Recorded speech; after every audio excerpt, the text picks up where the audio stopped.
With my infant son in tow, I opened the door to my tiny apartment. I opened the door and I felt the breeze. It was so cold. And I looked down and I saw the disconnect notice fall to the floor. I'll fix it tomorrow. I can't worry about it right now. I just need to worry about today. Tomorrow is another day. I walk in the apartment. I lay my son down on the hunter green couch, and I just look around. It was dark.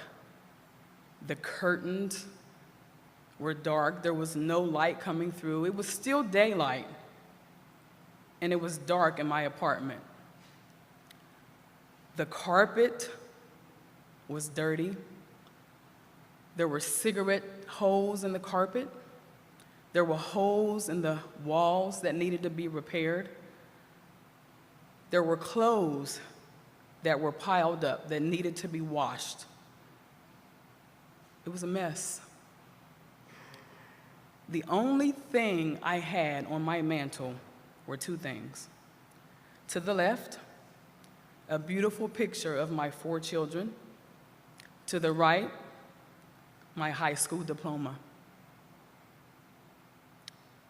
As my son cries, I walk to the kitchen because I knew the girls were coming home soon. I knew that they needed to eat dinner, and I also knew that there wasn't much to feed them that night. As my son cries, I also knew that he needed to eat. Please just let there be one more can of formula in the pantry. That's all I need, one more can. I blindly reached into my pantry and wrapped my hand around a can of formula. Oh, thank God. Just one more day, that's all I need. He'll be okay. I reached up, 2 cans in my pantry, green beans and corn, and a little bit of meat to make dinner for the night. That's all I had. But how did I even get here? I mean, I went to high school. I graduated with 2 kids. I took them to school with me every single day to get my high school diploma. And then college. That's what you're supposed to do, right? Right out of high school, you go to college. I wanted to be a nurse. I wanted to take care of people.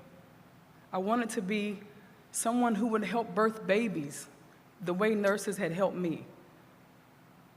But I tried and I couldn't because my children's father was on drugs, and the more I gave and gave and gave, he took and he took and he took every ounce of anything I had. So a friend of mine decided, as we talked, that I should go to cosmetology school. It was quick. It was something that I liked. I was already doing hair in my home. And so I said, okay, this is something quick. I can make ends meet with this. I'll do hair. It was going pretty good, right near graduation.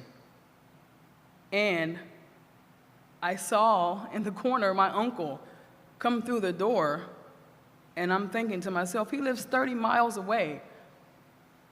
Why is he here and I'm not even graduating yet? Like, what could he possibly be doing? I didn't even see a smile on his face, but I ran to him, and as I looked,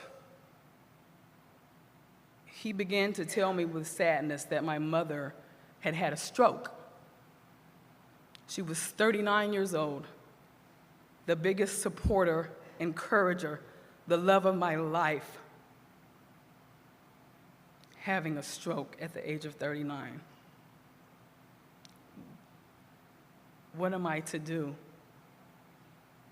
What am I to do? I come home.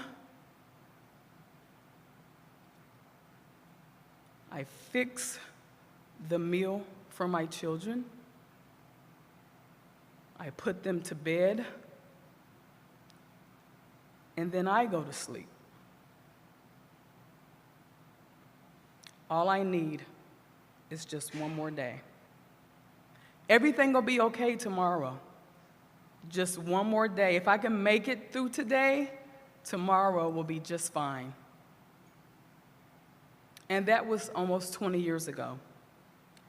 And today, with my mother's legacy and her blessing, I have been able to unify, help build community, feed, clothe, listen, encourage women all over. Those women who just need one more day. Those women who have many mouths to feed and nowhere to turn, no one to listen to them. One more day is all they need, and I am there. Thank you.